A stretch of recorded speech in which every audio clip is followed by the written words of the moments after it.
Señor, durante su vida pública, hizo una de las cosas más peligrosas que existen, que es denunciar a aquella clase social mejor considerada del ambiente en que se movía como hipócrita y religiosamente infatuada. Y por otra parte mostró que los que eran despreciados en su ambiente podían encontrarse más cerca del reino de Dios que los primeros. Los despreciados en su ambiente en este caso son los publicanos.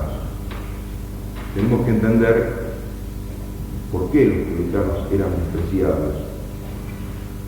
Los reyes antiguos imponían a sus súbditos graves, pesados impuestos, pero esos impuestos no los cobraban directamente, sino que vendían el cobro de impuestos a determinadas personas que a su vez contrataban otros que tomaban a su cargo el cobro de ese dinero. El rey o la autoridad permitía que el que se encargaba del cobro de los impuestos recaudase la cantidad que podía, aunque fuera superior a la que él había exigido como impuestos que se le debían. Por eso, estos que se dedicaban a cobrar impuestos en nombre del rey y sus empleados, los publicanos, cometían toda clase de exacciones y eran odiados por la gente común que debía someterse al cobro de tal suma de dinero. Para colmo, en este caso, los judíos odiaban a los publicanos que recolectaban impuestos porque juntaban impuestos para Roma, que dominaba a Israel.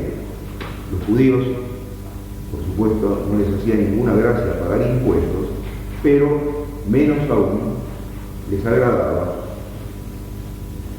pagar a los romanos, lo cual era una confesión de su sometimiento político, y ellos añoraban, ansiaban, esperaban, es decir, un reino que fuera políticamente poderoso. Por eso los publicanos eran objeto de desprecio general, eran tratados como si fueran un efecto contagioso. Bueno, Cristo en esta parábola enseña que un publicano podía estar más cerca del reino de Dios que un fariseo. Por supuesto, el Señor, es decir, no cae en la simplicidad, la simplificación de oponer los que están arriba en la sociedad con los que están abajo, es decir, los que están abajo automáticamente por el hecho de estar abajo, esos son agradables a Dios, mientras los que están encumbrados por el simple hecho de estar por encima de otros, esos son aborrecidos por Dios. No, porque la religión no se reduce a la sociología. Es decir, alguien puede ocupar un lugar social alto y ser agradable a Dios. Ha habido reyes santos. Y alguien puede ser pobre a los ojos del mundo y más pobre todavía a los ojos de Dios porque tiene afecto desordenado a las cosas del mundo, envidia a lo que tienen los bienes mundanos, etc. Así que la religión no se reduce a sociología. ¿No es cierto? Lo que el Señor quiere señalar es que no siempre nuestros juicios coinciden con los de Dios. Y los fariseos, que eran tenidos por santos, por santísimos en Israel, no agradaban a Dios. Para mostrar esta verdad, elige poner un fariseo y un publicano en la oración. La parábola muestra la oración del fariseo y del publicano. ¿Por qué?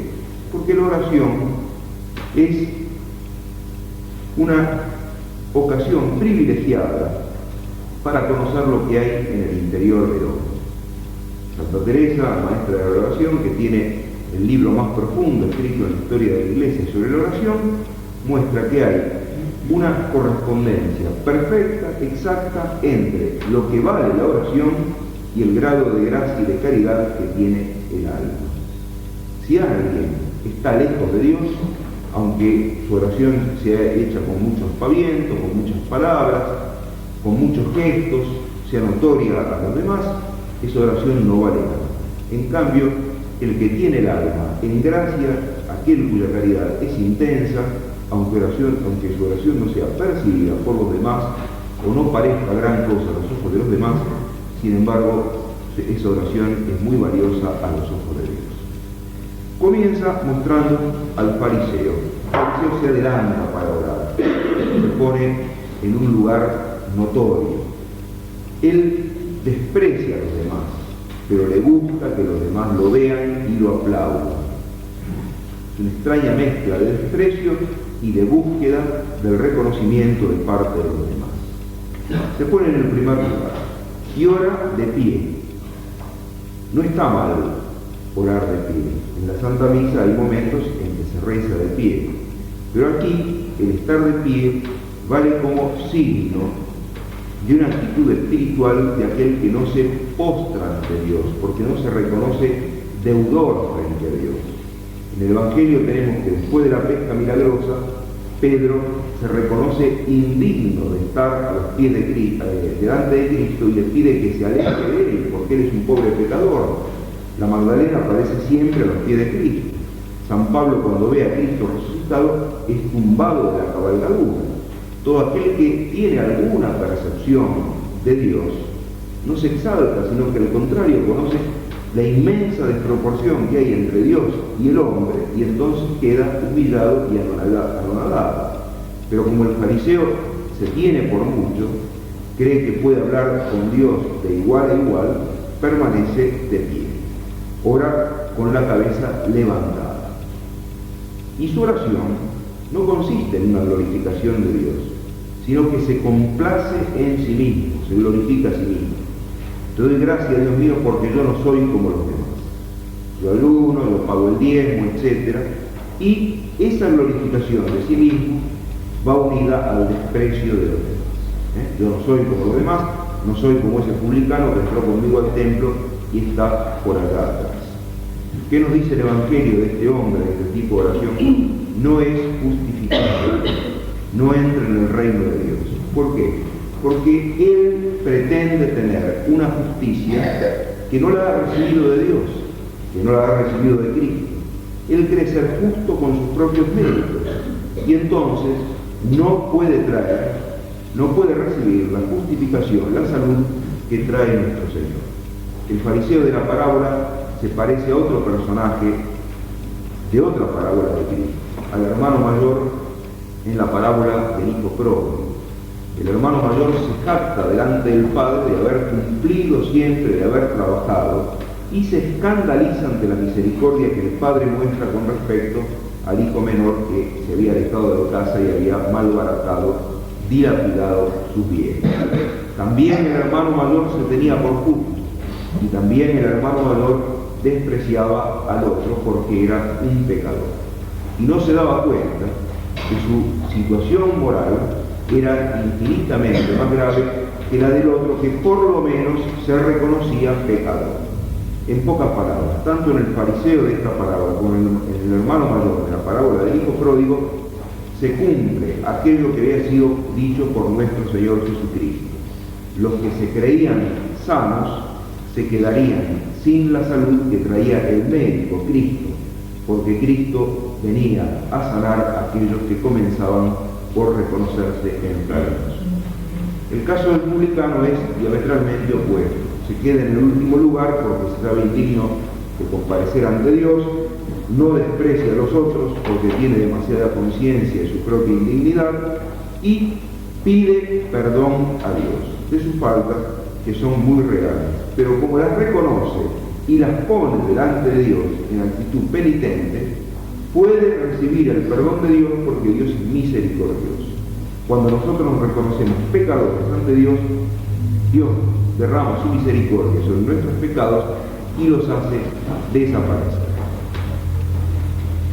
El publicano, porque se humilló, fue exaltado, porque aquel que recibe el perdón de Dios recibe al mismo tiempo la justificación y es levantado a la condición de hijo de Dios. En cambio el fariseo, porque quiso hablar con Dios de igual a igual, porque comenzó creyéndose muy justo y despreciando a los demás, fue humillado porque quedó en su pecado, y lo más grave de todo, quedó ciego ante la realidad de su pecado. ¿Qué es el fariseísmo? El fariseísmo es una apariencia religiosa cuando en realidad hay en el alma del fariseo un hábito, una costumbre de actuar no movido por la caridad. Me decía hace poco un sacerdote con el que tuve oportunidad de hablar, que pasó por una situación difícil, tuvo que tratar con mucha gente, con muchos que parecen religiosos y más que religiosos, y parecen ser columnas de la iglesia, y dice, están acostumbrados a actuar sin que su corazón sea movido por la caridad. Parecen religiosos, pero su corazón siempre es movido por el orgullo. Y por tanto, frente a los demás, automáticamente toman una actitud de desprecio, o si no, buscan a los demás cuando el trato con los demás les puede reportar alguna especie de ventaja o de conveniencia. Eso es el fariseísmo. Pero no creamos que el fariseísmo era una plaga que estaba muy extendida en tiempo de Cristo y ahora ha desaparecido. Tiene tanta vigencia hoy como entonces. Por ejemplo, algunos casos, los que se creen superiores a los demás por un motivo de raza o de nación, que fue el nazismo en la Segunda Guerra Mundial, y creer que los que eran de raza germana, de raza aria, estaban destinados a dominar el mundo por el simple hecho de pertenecer a una determinada raza o a una determinada nación cuya cultura es superior a la de los demás, sin entender que si alguien tiene alguna superioridad, esa superioridad viene de Dios y en definitiva Dios la da para que se emplee en beneficio de los demás. Ese fariseísmo se da de un modo más real y más trágico todavía, no en los paganos, en aquellos que se atribuyen su propia excelencia sin reconocerse deudores de Dios, sino que se da de un modo más real, más verdadero, en aquellos que están dentro de la iglesia. Por ejemplo, hay naciones que en determinada época de la historia han tenido que defender a la iglesia, han salido en defensa de la iglesia, porque lo han hecho, creen que son superiores a los demás. Es una de las causas de la decadencia española. España realizó una gran obra en el mundo en defensa de la fe, pero una de las causas por las cuales se decayó es que confundió de un modo carnal el ser católico con el ser español, y eso no podía ser. Dios odia que nos atribuyamos algo delante de Él. Y eso puede darse no solo en los alemanes y en los españoles, sino que puede darse también en nosotros. Uno puede, en una época de crisis de la iglesia, conocer la verdad y defenderla, pero en cuanto empieza a creer que la defiende, que la conoce y la defiende, porque es mejor que los demás, está camino de la perdición.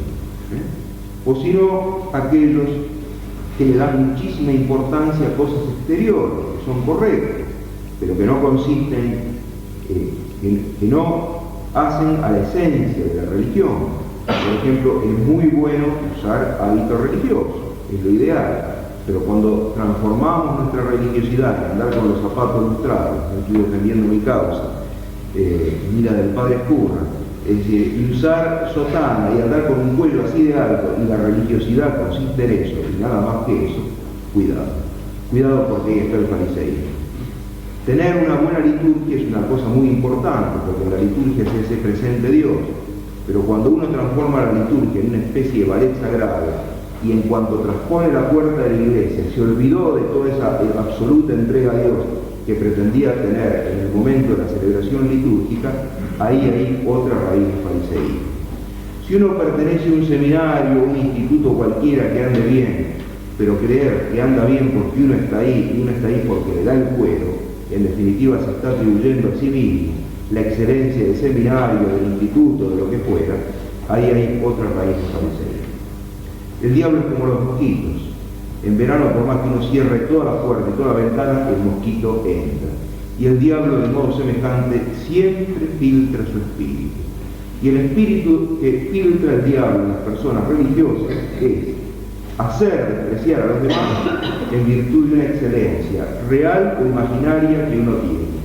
Y atribuirse esa excelencia a uno mismo en lugar de ver que uno es, por tal excelencia, supuesto que fuera real, deudor de Dios y obligado con respecto a los demás.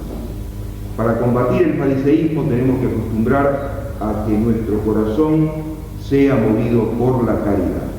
Aquel que tiene caridad no se atribuye nada.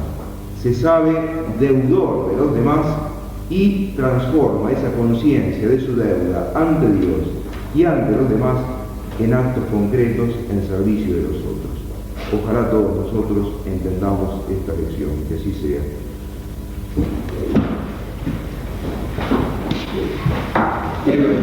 Padre,